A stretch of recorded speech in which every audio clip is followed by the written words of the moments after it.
আমার আপন ভাইও যদি কোনো ধরনের অপরাধমূলক কাজে জড়িত হয় তাকে অবশ্যই আইনের আওতায় আনতে হবে। ব্যবস্থা নেওয়ার দায়িত্ব সরকারের, আমরা সরকারে নাই, আমরা এখনো বিরোধী দলে রয়েছি, আমরা সরকার চালাচ্ছি না।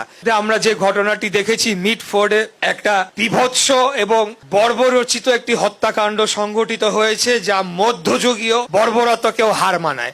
একজন মানুষ আরেকজন মানুষের উপরে কিভাবে এই ধরনের একটা অত্যাচার এবং দিন দুপুরে এইভাবে তাকে হত্যা করতে পারে, মানে সেটা আসলে আমাদেরকে, মানে একজন মানুষ যেই ধরনের নৃশংস বিভৎস কাজ করতে পারে, তার সাথে যত শত্রুতাই থাকুক না কেন, তার একটা বারের জন্য কি বুক কাঁপলো না, হাত কাঁপলো না যখন বারে বারে সে আঘাত করছে সেই ব্যক্তিকে? এটা দেখে আসলে আমাদের, মানে আমার নির্বাক হয়ে আমরা গিয়েছি যে কিভাবে একটা মানুষ এই কাজ করতে পারে। পরবর্তীতে আমরা দেখলাম যে আমাদের যুব দলের নাম সেখানে জড়িত করে বিভিন্ন ভাবে সেটাকে প্রচারণা চালানো হলো। ঘটনাটি ঘটলো বুধবার দিন, ভিডিওটি ভাইরাল করা হলো ইন্টারনেটে শুক্রবার দিন, এবং তারপরে এটা নিয়ে নানান আলোচনা করা হলো এবং সারা দেশে বিভিন্ন জায়গায় ছোট ছোট ভাবে আমাদের বিরুদ্ধে কুৎসা রটানোর মতো মিছিল করা হলো, বিভিন্ন ধরনের স্লোগান দেওয়া হলো।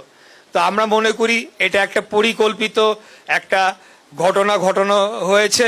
এখানে প্রথমত যে ব্যক্তি এবং যারা হত্যাকাণ্ড সংগঠিত করেছে, যাদের সিসিটিভি ফুটেজ পাওয়া গিয়েছে, তাদেরকে অবিলম্বে বর্তমান সরকারকে খুঁজে বের করে তাদেরকে আইনের আওতায় নিয়ে আসতে হবে। এটা সত্য যে 5 তারিখের পর থেকে বাংলাদেশ জাতীয়তাবাদী দলের কেউ অথবা আমাদের দলের নাম ভাঙিয়ে অনেকেই নানা ধরনের অপকর্ম, নানা ধরনের নির্যাতনমূলক, নানা ধরনের চাঁদাবাজি বলেন বা অপরাধমূলক কার্যক্রমে জড়িয়ে পড়েছে। এর বিরুদ্ধে আমাদেরকে জোরালো ভূমিকা নিতে হবে। বিশেষ করে আমরা যারা বিএনপির রাজনীতি করি এবং নেতৃত্বে যারা রয়েছি, আমাদেরকে কোনোভাবে এদেরকে প্রশ্রয় দেওয়া যাবে না।